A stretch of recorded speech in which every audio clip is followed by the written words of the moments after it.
Bonsoir à tous. Merci de nous préférer pour vous informer. Nous sommes le mardi 15 septembre 2020. Dans votre émission Covid-19, à vos questions ce soir, je vais devoir passer à la loupe avec mon invité. Déjà au plateau, docteur Kokou Otobé, épidémiologiste, médecin de santé publique, directeur chargé de la planification et de la programmation. Ce thème donc, Covid-19, mois à venir, plus dur en Europe selon l'a dit, bien sûr, de l'Organisation mondiale de la santé et Afrique. Bon, voilà un peu ce que nous dit l'OMS. Bonsoir, docteur Otobé. Bonsoir Mathieu. Merci Bonsoir, d'être là. téléspectateurs. Alors, selon les statistiques que l'OMS analyse au jour le jour pour voir l'évolution de la maladie en Europe, ça va être un peu compliqué. Peut-être déjà à partir de fin septembre, début octobre. Et quand vous analysez un peu la situation, qu'est-ce que ça vous dit? Oui, nous pensons que cette situation, cette analyse faite par l'OMS est cohérente. Si on sait que c'est une nouvelle maladie contre laquelle la grande majorité de la population n'a pas d'immunité, pas de défense.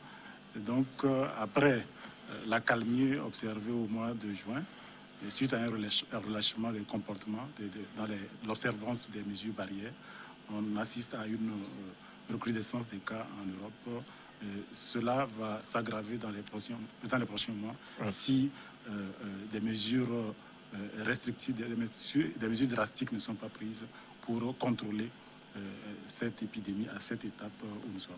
Alors, on parle bien sûr des mesures barrières qui demeurent toujours les seules voies pouvant amener bien sûr à mieux maîtriser cette pandémie qui dure depuis fin d'année 2019. Mais on a comme impression que ça ne marche pas vraiment quand on parle bien sûr de ces mesures barrières-là. Est-ce que c'est ça qui est le problème ou bien c'est parce qu'il y a négligence? C'est la négligence. Si on voit ce qui s'est passé en Corée du Sud, c'était le deuxième foyer de l'épidémie après la Chine. Très tôt, la Corée du Sud a réussi à briser, à arrêter complètement la chaîne de transmission de la maladie à partir du respect des mesures barrières, mais également à partir d'une stratégie de dépistage, de détection précoce des cas infectieux qui peuvent potentiellement contaminer les personnes. Aujourd'hui, on parle bien sûr de la France et en une journée, on a détecté jusqu'à 10 000 cas. C'est compréhensible quand même?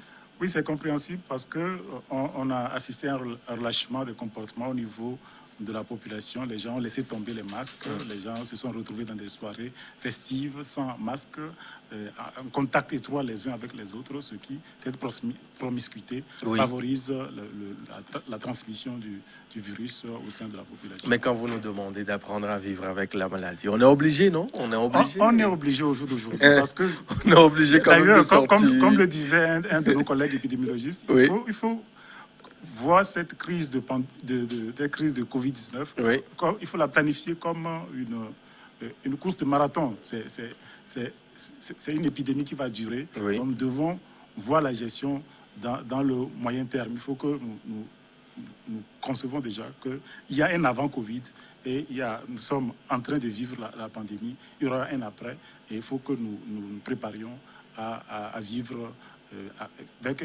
pendant un certain temps avec cette maladie. Il faut que nous nous préparions, nous acceptions à nous préparer pour vivre avec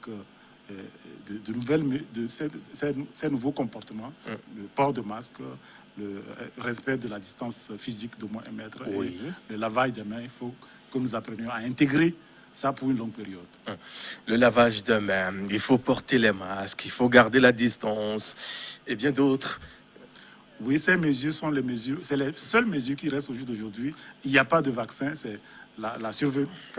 Lorsque on aura un vaccin, c'est seule la vaccination de la population qui peut mettre fin à l'épidémie, ou bien soit la plus grande majorité de la population, 70-80%, est contaminée, a été en contact avec le virus, ce qui peut arrêter la transmission de la maladie de la population. Or, au jour d'aujourd'hui, nous n'avons pas encore de vaccin, donc nous devons c'est les seules mesures barrières que nous devons respecter scrupuleusement pour que la maladie ne se propage pas de la population.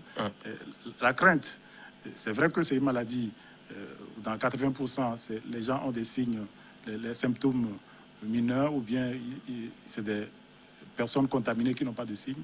Mais il faut noter qu'il y a des cas graves qui peuvent survenir, surtout chez les patients qui ont des maladies chroniques. Et donc, les décès surviennent chez ces patients-là, ce qui est à craindre dans le cas de cette maladie. Alors, on sait que bien avant que les vaccins ne soient vraiment disponibles, les vaccins dont on aura le temps bien sûr de parler de ça dans un instant à l'autre, quand on prend aujourd'hui d'abord la France, on prend la Belgique, on prend l'Italie, l'Allemagne, on se demande qu'est-ce qui ne marche pas vraiment, mais qu'est-ce qui n'a pas entre-temps marché. Aujourd'hui, on a comme impression que c'est maintenant qu'on est en train de redécouvrir la maladie. On enregistre des chiffres au jour le jour. En réalité, c'est que quand on a assisté à une accalmie, on a pensé que c'était fini. Et donc, les gens ont relâché dans le respect des mesures barrières. Or, nous savons que si nous comparons cette épidémie qui à la grippe espagnole qui est survenue en 1918, c'est une grippe qui a duré, une épidémie qui a duré pendant environ 2 ans. Donc, ça veut dire que c'est une maladie qui va évoluer par vagues. D'autant plus que la plus grande partie d'entre nous ne sommes pas encore en contact avec le virus, nous n'avons pas de défense contre ce virus. Et donc, si on ne fait rien pour limiter la transmission de la maladie entre les personnes, le virus va continuer par circuler. D'ailleurs, si on revient dans notre situation au Togo, au début, c'était les cas importés que nous avions, mais progressivement, à partir de juillet, on a une prédominance aujourd'hui des cas de transmission locale et des cas communautaires. Communautaire, voilà. Donc que le virus circule assez activement dans la population et que nous devons, chacun à son niveau, doit prendre les mesures pour ne pas amener la maladie chez lui et pour ne pas transmettre la maladie à d'autres personnes. Justement, dans cette même ligne droite, les États-Unis aussi continuent par enregistrer tristement des cas au jour le jour. Et le constat qui se dégage aujourd'hui, dans la plupart de ces pays-là, on ne parle plus des taux de décès, mais on parle plutôt de la contamination. Oui, nous sommes dans le cadre d'une maladie contagieuse où il y a 3 éléments principaux qui comptent. C'est le contact étroit entre les personnes qui favorise la maladie. Et il y a ce que nous appelons le risque de transmission lorsque vous êtes en contact avec une personne. Donc, pour limiter les contacts entre les personnes, là, c'est les mesures de mise en quarantaine ou bien des mesures de confinement qui permettent de limiter le contact entre les personnes. Mais si nous voulons diminuer le risque de transmission lorsque nous sommes en contact ou bien nous partageons un espace avec quelqu'un, c'est le port de masque qui va permettre de diminuer ce risque, ou bien le lavage des mains avec l'eau et le savon, ou bien le respect de la distance physique seule qui permettent de diminuer le risque de transmission de la maladie d'une personne à une autre. Oui. Un autre élément qui fait partie des stratégies d'ailleurs, c'est d'arriver à détecter assez précocement ceux qui sont porteurs du virus pour qu'ils ne contaminent pas d'autres personnes.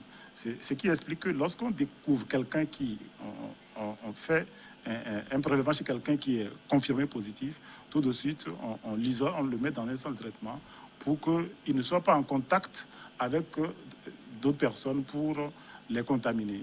Et c'est pourquoi tous ceux qui ont été en contact avec cette personne, on les identifie et on les suit pour pouvoir les dépister assez tôt pour qu'ils ne transmettent pas la maladie à d'autres personnes dans leur voisinage. Voilà.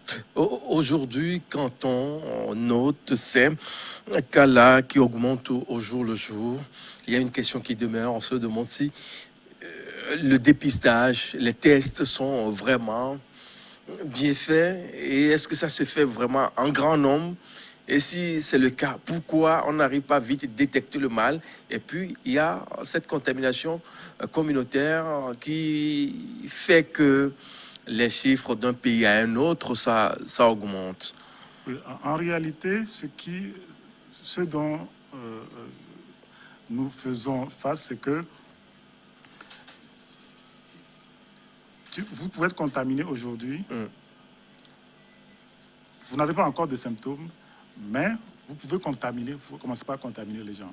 Et c'est ça qui fait que on a un certain retard par rapport au dépistage, mais la stratégie mise en place dans le cadre de la riposte face à cette maladie est bien pertinente, à savoir de savoir, dès que quelqu'un présente des signes qui évoquent la maladie, on le soumet à un test, ou bien lorsque la personne revient d'un lieu où l'épidémie est très active, on le dépiste, ou bien lorsqu'une personne a été en contact avec une personne confirmée positive, on le suit pour le prélever, ou bien lorsqu'il y a un cluster, par exemple, ou bien un foyer dans une zone donnée, on essaie de cibler les personnes, on essaie de prélever tous ceux qui ont été en contact avec ces personnes pour essayer de circonscrire l'épidémie à ce petit foyer-là pour que cela ne se propage pas dans la communauté. Alors, ça c'est... on a eu à toucher un peu ce qui se passe en Europe. On va revenir sur le continent africain, puisque dans cette déclaration de l'OMS, l'Afrique aussi a pointé du doigt. On a vu la gestion de la maladie en Afrique. Bien même qu'on dit que les pays africains n'ont pas la logistique qu'il faut pour mieux contenir la maladie. Quelqu'un a l'habitude de dire que le bon Dieu a joué en notre faveur, et ça fait que il n'y a pas vraiment de grincement de dents ça et là. Et si jamais demain, je dis demain, les jours qui viennent, les mois qui vont arriver, selon les dits de l'OMS, les chiffres grimpent, est-ce qu'on sera capable vraiment de contenir le mal? Oui, je crois que l'Afrique, en général, a bien géré l'épidémie jusqu'ici. Si on prend globalement, l'Afrique a bien géré. D'abord, il y a plusieurs faits qui l'expliquent. L'Afrique a été le dernier continent à entrer en épidémie, mais nous avons un savoir-faire lié à la gestion des différentes épidémies de la maladie à virus Ebola que nous avons connue. Et les chefs d'État ont pris assez tôt. Ça aussi, c'est un atout, hein?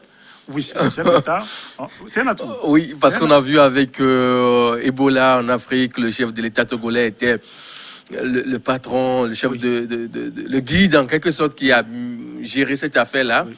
Et ça s'est arrêté dans la sous-région ouest-africaine. Oui, c'est un atout parce que si vous voyez aujourd'hui les dispositifs de surveillance épidémiologique qu'il y a, les équipes d'intervention rapide, ces équipes d'intervention rapide sont nées de la crise Ebola que nous avons connue en 2014-2015.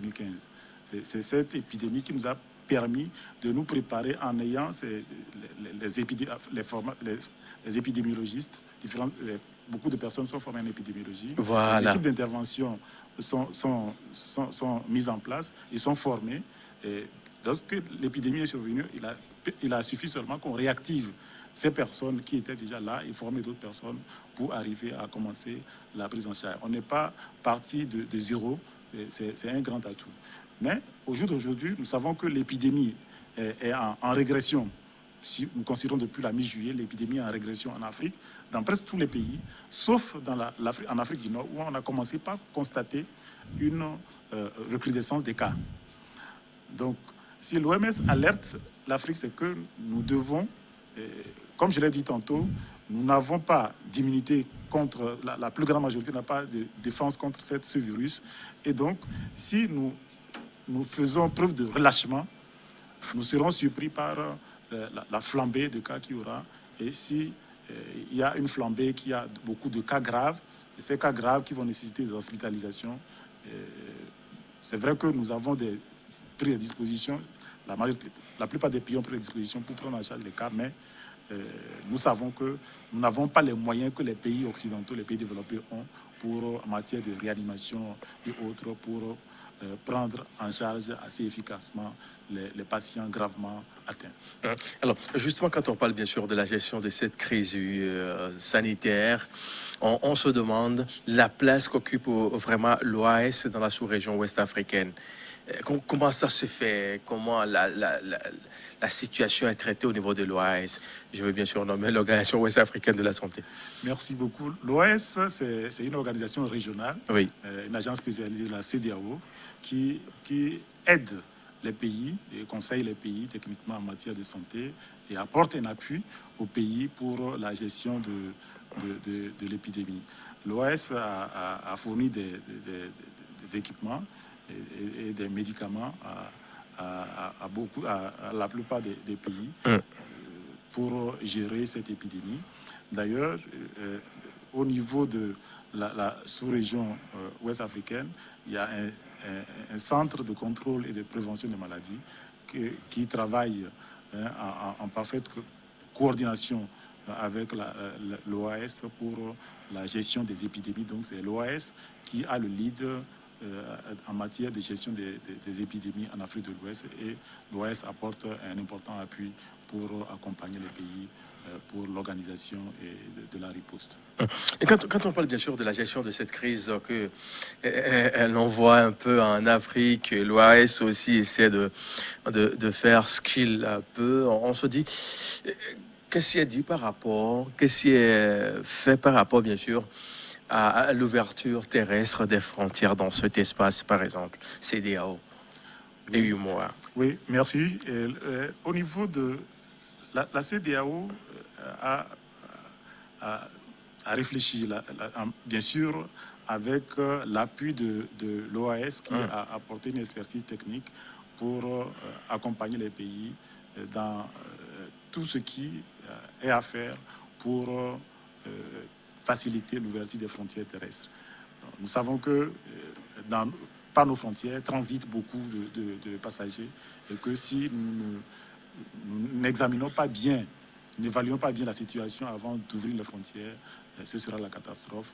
Je crois que les pays ont pris le temps de mieux analyser la situation, de mieux se préparer pour le contrôle sanitaire au niveau des frontières, parce qu'aujourd'hui, c'est que ceux qui transitent par les frontières, il faut se préparer pour pouvoir dépister tous ceux qui passent par les frontières.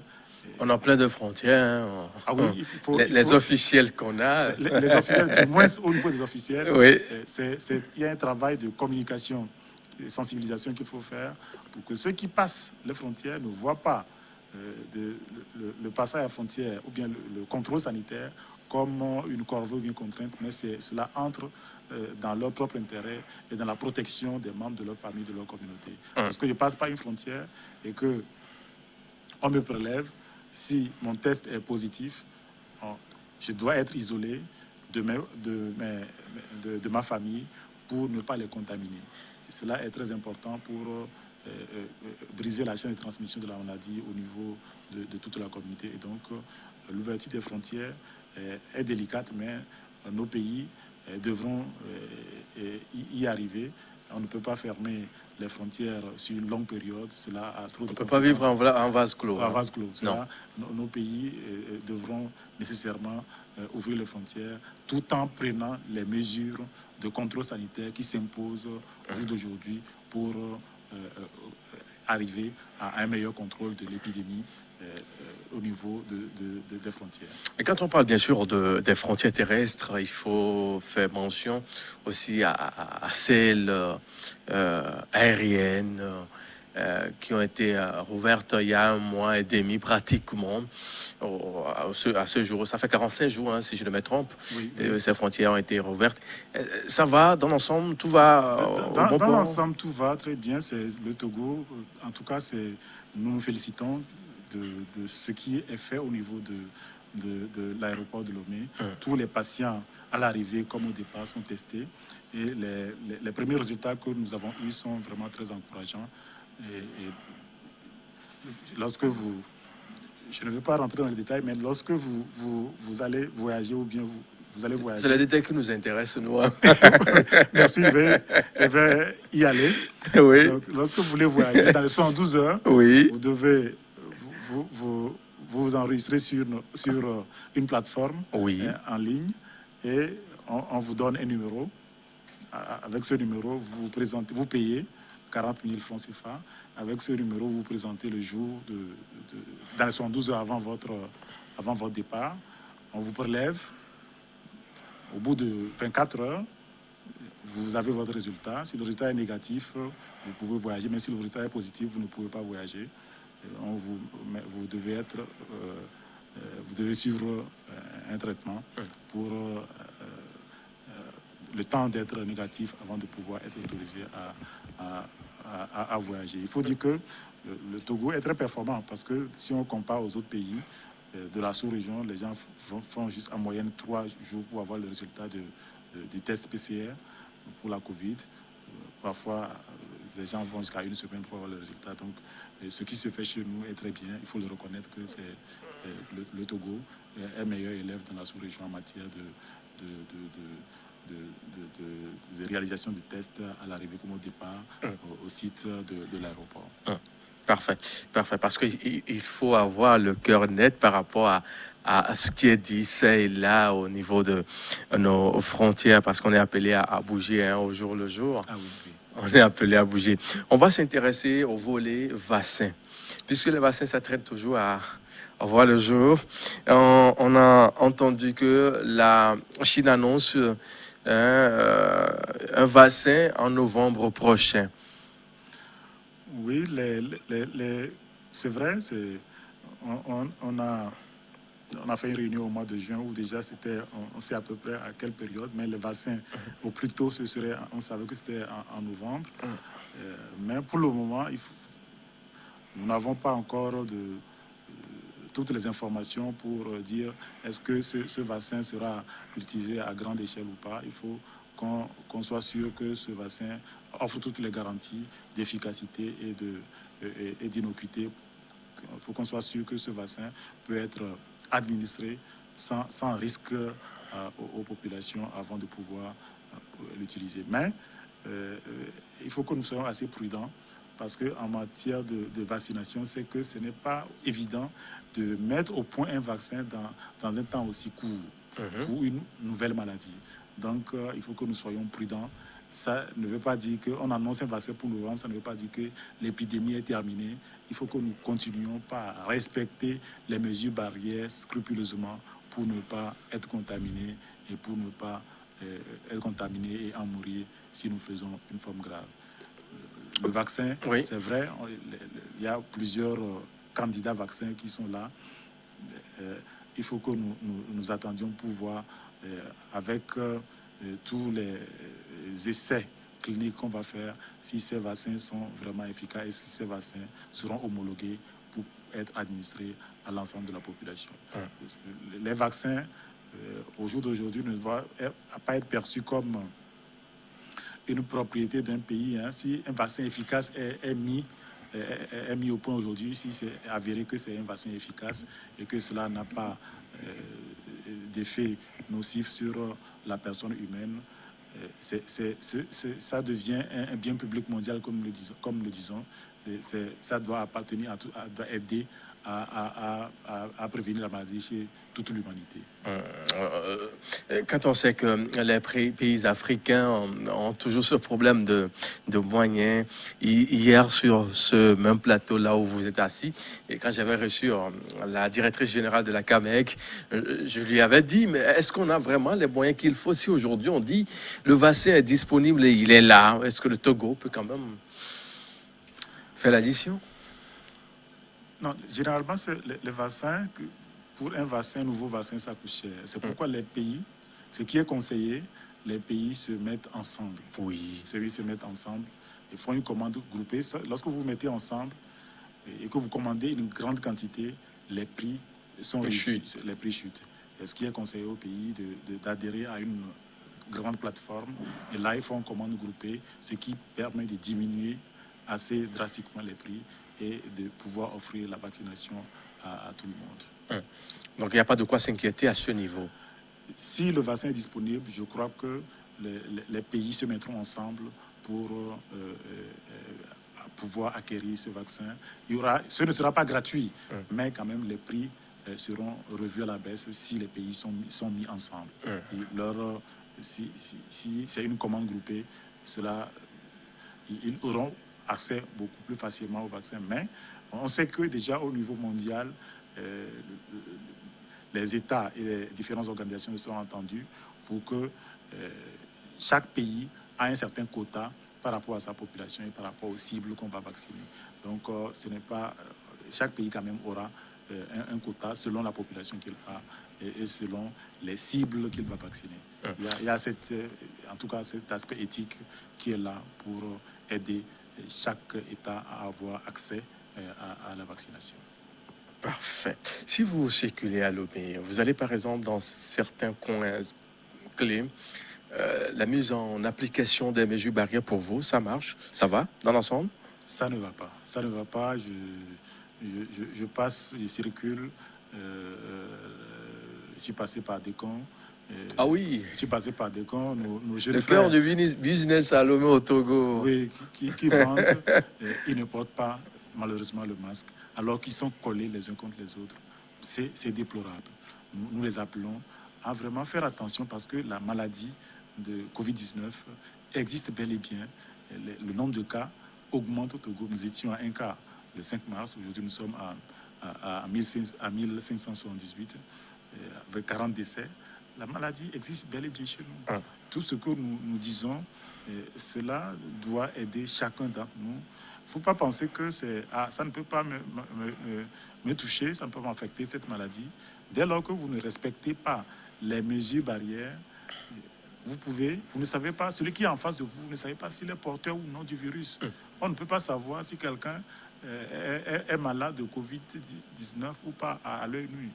Seul un test de laboratoire peut dire que lui, il est contaminé. Là, on l'isole pour qu'il ne contamine pas d'autres personnes. Mais lorsque vous êtes en groupe, vous ne pouvez pas savoir à vue d'œil si votre voisin, il est porteur du virus ou pas, ce qui doit nous amener à chacun, en ce qui le concerne, à appliquer dans le respect total ces mesures barrières qui, aujourd'hui, c'est la seule voie qui nous reste en attendant un vaccin disponible pour lutter contre la maladie. C'est seulement de quand que vous avez fait le constat, il n'y a pas d'autres endroits là. Il y a plein de... Il y a d'autres lieux dans les marchés. Vous voyez les gens, ils ont le masque sous le menton. Oui. Il faut que nos mamans, nos sœurs sachent qu'ils sont au marché. Le risque est là. Si nous prenons l'évolution de la maladie au Togo, nous savons au jour d'aujourd'hui que le Grand Lomé est la région la plus touchée, là, avec plus de 800, avec exactement 879 cas sur les 1500 que le pays compte. Donc la maladie circule. La préfecture du Golfe à Goué, le virus circule dans le pays. Il ne faut pas qu'on pense que nous sommes au marché. Ce n'est pas le marché d'Adar tout seulement. Tu vas. Oui, il y a plein de marchés. À Redjanaoui, à Gouassi, que ce soit le grand marché de Yokele à Kpalimé, ou je ne sais pas, à Notchen, à Nié, Ketao. Nous invitons nos concitoyens à prendre ces mesures pour eux, c'est pour eux-mêmes, c'est pour protéger eux-mêmes et leur famille. Ce que nous disons. Si les gens ont vu ce qui s'est passé en Europe au mois d'avril, mai, juin, où les gens meurent 1 millier, 2000 cas, 2000 décès par jour. C'est beaucoup, hein? On ne souhaite pas ça en Afrique. On ne souhaite pas, mais si nous relâchons totalement, nous sommes dans le déni de la maladie, nous risquons d'être confrontés à des lendemains difficiles. C'est pourquoi nous appelons nos parents, nos soeurs, nos frères, à respecter les mesures barrières, qui sont les seules mesures pour nous protéger en attendant que nous ayons un vaccin pour toute la population. Parfait. Occasion pour moi de saluer tous ces confrères et consoeurs qui sont bien sûr à l'intérieur du pays, qui font de très bons boulots, dont nous avons très souvent de retour. Allusion faite à certaines personnes comme Gilles Kossi Junior sur Radio Planète Plus à Kpalimé, Malice Magloire sur VGK également à Kpalimé. Annie, on a Madame Atana Aimé. Elle est bien sûr celle qui veille au grain dans cette zone-là. Parce que vous savez que Annie, c'est le grenier hein, dans le plateau. Et puis dans la centrale aussi, il y a pas mal de gens qui sont à pied d'œuvre pour mener à bon port cette lutte-là, pour qu'on arrive à contenir le mal, ainsi qu'à Kara et dans les savanes. Bonsoir à vous tous et merci. Et continuez toujours par faire ce bon boulot que nous faisons depuis plus de 6 mois déjà. Et quand on parle bien sûr de cette affaire de pandémie au Togo, il faut dire que le gouvernement Classou obtient de nouveau, et ce pour 6 mois, le plein pouvoir à prendre par ordonnance les mesures relevant du domaine de la loi aux fins de lutter contre la propagation de la COVID-19. Ainsi a décidé les parlementaires, bien sûr, les députés qui étaient en session ce jour, sur demande du gouvernement Classou. Ils vont donc encore légiférer. Ils ont déjà légiféré d'ailleurs pour 6 mois, ce qui veut dire que on en a encore pour 6 mois. L'État fera le plaisir de choisir un mois peut-être, je ne sais pas, 2 semaines, je ne sais pas, ou 3 mois, pour qu'on puisse mieux contenir ce mal-là. Et il faut dire que projet de loi portant prorogation du délai d'habilitation du gouvernement à prendre par ordonnance les mesures relevant du domaine de la loi. Puisqu'il y a bon nombre de gens qui doutent, ça, il faut que je leur lise ça. Et il y a article 1er, l'habilitation du gouvernement à prendre par ordonnance les mesures relevant du domaine de la loi aux fins de lutter contre la propagation du Covid-19 et protéger la population des risques de contamination accordé par la loi numéro 2020-005 du 30 mars 2020 est prorogé pour un délai de 6 mois à compter du 16 septembre 2020, c'est-à-dire à partir de demain. Article 2, sous peine de caducité, les ordonnances prises en exécution de la présente loi doivent faire l'objet de projets de loi des ratifications à déposer sur le bureau de l'Assemblée nationale dans un délai de 90 jours suivant la fin du délai de prorogation de l'habilitation. Article 3, la présente loi sera exécutée comme loi de l'État. Et c'est ce matin, autour de ces pères, Tchegan Yawadik-Bodi ils ont essayé de donner le quitus au gouvernement à mieux veiller encore à la riposte. Oui, Mathieu, ce quitus est cohérent parce que nous sommes dans une période, nous sommes en train de vivre une crise exceptionnelle. Oui. Et il faut, à crise exceptionnelle, il faut des mesures exceptionnelles. Cette crise va durer. Et ce que le gouvernement a pris comme mesure nous paraît cohérent. Et il ne saurait en être autrement pour donner les moyens au gouvernement de pouvoir gérer cette crise que le monde entier est en train de vivre. Et nous avons besoin de prendre des mesures exceptionnelles pour pouvoir contenir la propagation de la maladie. Et je trouve que c'est bien que le gouvernement ait pris proroge l'état d'urgence pour une période de 6 mois. Cela permettra de prendre les mesures pour gérer efficacement cette épidémie. Justement, on dit 6 mois. Actuellement, pour ceux-là qui nous suivent sur ce plateau, on se demande, on va encore renouer avec les couvre-feux, les interdictions par-ci, par-là. Comment ça va être fait? Ou bien 6 mois, c'est parti, et comment ça va être géré? De l'évolution, tout dépendra de l'évolution de l'épidémie. Si nous sommes, depuis 3 semaines, nous assistons quand même à une baisse des cas. On est en dessous de 100 cas par semaine. Oui. Si cette tendance continue, je ne pense pas qu'on va vivre des couvre-feux généralisés ou bien confinement ou bouclage. Mais ça dépendra. Mais s'il y a un foyer dans un village ou dans une ville qui prend de l'ampleur, le gouvernement, je crois, peut prendre des mesures pour circonscrire cette épidémie. Et une des mesures, c'est de limiter, bien de réduire le contact entre les personnes. Et le bouclage sera nécessaire, le couvre-feu sera nécessaire, et des mesures spécifiques pour la gestion sanitaire même aussi seront prises pour pouvoir contrôler ou bien circonscrire l'épidémie au village.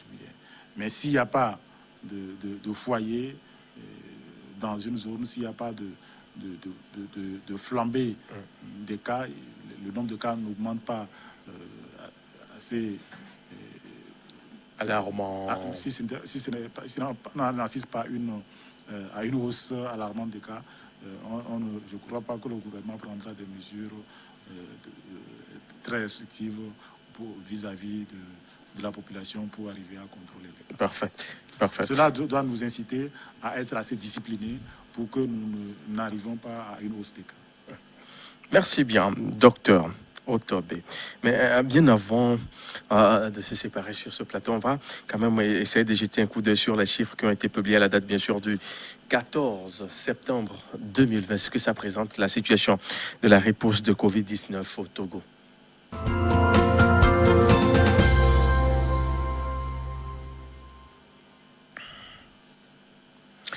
Le 14 septembre 2020 au Togo, il faut dire que nous avons comme situation précise 334 cas actifs pour 1204 cas guéris, 40 décès, 1578 cas confirmés au total pour 77 750 nombre total de tests effectués sur toute l'étendue du territoire togolais. Et il faut dire que 10,09 tests pour 1000 habitants et 2,31 pour 100 000 habitants ces 14 derniers jours. Et en résumé, pour le compte de ce 14 septembre 2020, il faut dire que 538 tests ont été réalisés, dont on a détecté 6 cas positifs pour 14 guéris et 3 décès. Ce qui m'intéresse dans tout ça, là, c'est le chiffre des décès. Qu'est-ce qui s'est passé en cette journée-là? 3 décès, c'est beaucoup, hein? 3 décès, c'est beaucoup. 3 décès, c'est beaucoup trop. Ce qui s'est passé, nous assistons à des décès. D'ailleurs, depuis la semaine passée, on a eu beaucoup de décès. Semaine passée, en 10 jours, on a enregistré 9 décès. C'est les comorbidités, les maladies sous-jacentes que les patients ont qui expliquent ces décès-là. Parce que si ces personnes ont ces comorbidités et qu'ils sont dépistés assez tardivement, c'est difficile de pouvoir les prendre en charge avec succès. Et ce que nous demandons, c'est que chacun, en ce qui le concerne, puisse vraiment prendre les mesures. Lorsque vous avez des signes qui évoquent la maladie, appelez le 111 pour qu'on puisse vous tester assez tôt et vous prendre en charge assez tôt pour éviter les décès. C'est parce que les gens ne se signalent pas vite ou c'est parce que on a tendance à confondre un peu les signes de cette maladie à l'éternel palu qu'on a en Afrique. Les signes se ressemblent pour cette maladie. Dans le palu, on a la fièvre, on a les maux de tête, on a... Des fois, on tousse, hein? Oui, on a la courbature, ou bien on a la grippe saisonnière. Ça coule, Le nez coule, on a mal un peu partout, on tousse. Les signes sont les mêmes à peu près. Donc, il ne faut pas que les gens hésitent à aller à fréquenter un centre de santé ou bien appeler le 111 lorsqu'ils ont des symptômes qui peuvent tirer sur, ou bien qui peuvent attirer l'attention sur la maladie de Covid-19. Il faut aller assez rapidement vers un centre de santé où on peut vous prendre en charge, on peut aider à vous orienter pour le prélèvement, pour le test Covid, ou bien si ce n'est pas des signes évocateurs pour le Covid, on vous oriente pour prendre en charge vos palus, ou bien pour prendre en charge d'autres maladies qui peuvent compliquer votre cas si éventuellement vous êtes testé positif. Le plateau sanitaire dans tout son ensemble, sur toute l'étendue du territoire, ça va? Entre-temps, Lomé, on peut avoir une raison de dire qu'on est au moins à 90-95%, ça va, mais à l'intérieur du pays. À l'intérieur du pays, je crois, le gouvernement a pris des mesures pour que les centres de traitement soient équipés et que ces centres soient fonctionnels. Je sais qu'à Dapan, le centre est opérationnel, à Sokouré, à Kara, les mesures sont prises pour que ces centres soient fonctionnels. Et ces centres fonctionnent assez bien. Le gouvernement fait le mieux pour que les centres disposent de moyens, aussi bien les équipements que le personnel de santé pour prendre en charge les cas qui viennent. Mais donc on dit qu'à l'intérieur du pays, c'est pas vraiment ça. Non, l'essentiel est fait quand même. Sur une plateforme, avant de venir comme ça au plateau, nous essayons de poser autrement le thème à débattre pour avoir des interventions ça et là, afin de mieux mener le débat pour avoir le cœur net. L'essentiel est fait quand même. L'essentiel est fait quand même. Oui. Ce qu'il faut voir, c'est que ce n'est pas tous les cas testés positifs qui requièrent une prise en charge assez pointue pour si quelqu'un n'a pas une détresse ou bien n'a pas une difficulté respiratoire grave, on ne va pas le mettre sous respirateur. S'il n'a pas un diabète, on ne va pas lui faire de l'insuline ou bien faire autre chose. S'il n'a pas des troubles de coagulation, on ne va pas parler de traitement anticoagulant, etc., etc. Donc, c'est une prise en charge adaptée selon les cas que chaque patient présente. Et si un cas est vraiment grave, on a les moyens quand même pour le prendre en charge. Donc il n'y a pas de quoi s'inquiéter. Hein. Il faut aussi peut-être expliquer ces points-là aux gens parce qu'on dit que telles personnes sont bien prises en charge au détriment d'autres. Ce qui veut dire que si par exemple on ne le souhaite pas, Mathieu peut-être chope le Covid-19. Bon, le monsieur qui est souvent sportif, il ne va pas peut-être avoir les mêmes problèmes que celui-là qui traîne peut-être le diabète, l'hypertension. Absolument, absolument. Oui. C'est pourquoi nous insistons qu'il faut que les personnes qui se savent porteuses de maladies chroniques, diabète, hypertension, ils doivent faire attention pour se protéger vis-à-vis de cette maladie. Mais nous ne sommes pas les mêmes face à la maladie. Quelqu'un peut, d'ailleurs, la majorité font le Covid, n'ont aucun signe. Oui, des porteurs sains qui sont là, qui distribuent à flot la maladie. Il y en a qui vont avoir peut-être une fièvre, une petite toux, quelques courbatures, qui traînent un peu. Au bout d'une semaine, on fait le test, il est positif, on suit, et on fait le test, il est négatif, il s'en sort. Mais c'est une petite minorité qui va avoir des symptômes très graves, n'arrive pas à bien respirer, ou bien il a surtout une difficulté grave pour respirer et qui aura besoin de soins intensifs pour pouvoir être récupéré. Donc il faut que nous voyions tous ces aspects-là de la maladie pour dire que le gouvernement fait assez pour la prise en charge de Covid, aussi bien à Lomé qu'à l'intérieur du pays. Ne disons pas que tout est parfait, mais on va améliorer au fur et à mesure pour que les cas qu'on aura, on arrive à bien les prendre en charge à tous les niveaux. Parfait. On tend vers la fin de l'émission. Mais il y a une question qui taraude les esprits depuis quelque temps. Le Togo aujourd'hui autour de 1204 cas guéris. Qu'est-ce qu'ils sont devenus ces gens-là? Ils sont où? Ils sont laissés à leur propre compte? Comment ça se gère, le suivi après la guérison? Oui. Lorsque vous êtes déclaré guéri, ça veut dire que vous ne pouvez plus contaminer les personnes. On vous a fait le test PCR. Vous êtes négatif, vous n'êtes plus contaminant et donc vous pouvez reprendre la vie familiale et sociale. Mais pour certaines personnes, on a besoin de les suivre pour voir qu'est-ce qu'ils deviennent après. Parce que c'est une nouvelle maladie.